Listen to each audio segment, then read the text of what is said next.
بسم اللہ الرحمن الرحیم. السلام علیکم ناظرین, میاں ٹی وی اردو کے ساتھ میں ہوں میاں عثمان اور میرے ساتھ ہیں وقار قریشی. وقار کیسے ہیں آپ؟ الحمدللہ میاں صاحب فائن. وقار آپ کو بہت مبارک ہو. آپ کے لیڈر کو پھر عدالتوں نے ایک بار پھر لاڈلا ڈکلیئر کر دیا.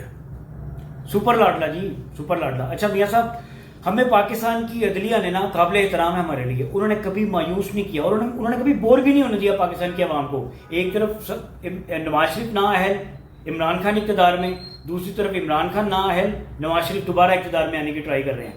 میاں صاحب یہاں پہ ایک سوال ہے.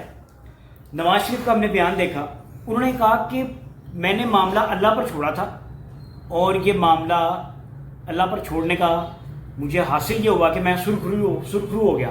میاں صاحب چھوٹا سا سوال ہے آپ سے, قائد محترم, یہ معاملہ 4 سال پہلے بھی اللہ پر چھوڑا جا سکتا تھا. کیا آپ توبہ نعوذ باللہ اس وقت اللہ پہ یقین نہیں رکھتے تھے؟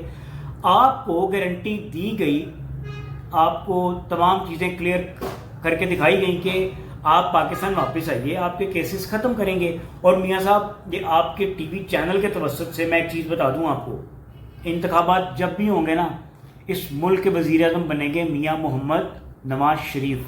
اس کی وجہ یہ ہے کہ یہ اپنے بھائی کے دور حکومت میں پاکستان واپس نہیں آئے. یہ بہت بڑا سوال ہے, یہ ابھی واپس کیوں آئے ہیں؟ یہ ثانیہ 9 مئی اگر نہ ہوتا نا, ثانیہ 9 مئی میاں صاحب کسی بھی طرح سے عید سے کم نہیں ہے نون لیگ کے لیے. ثانیہ 9 مئی اگر نہ ہوتا, سب سے پہلے تو ثانیہ 9 مئی کی مذمت کرتا ہوں جس نے بھی عسکری تنصیبات کے اوپر اٹیک کیا, سرکاری املاک کو نقصان پہنچایا, اس کو چوک میں لٹکا دیں, سزا دیں.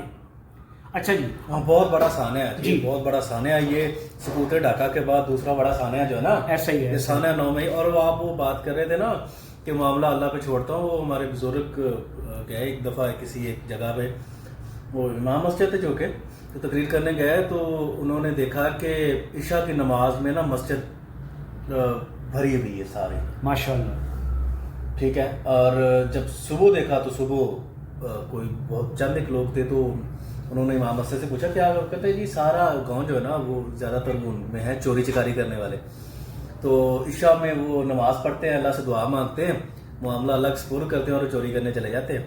صبح تو کہ فجر تک وہ ابھی تک واپس نہیں پہنچے ہوتے, لیکن اب جو رش ہوگا نا وہ ظہر کے وقت ہوگا مسجد میں. تو ایسے ہی معاملہ ان لوگوں نے اللہ کے سپرد کیا ہوا تھا. بالکل.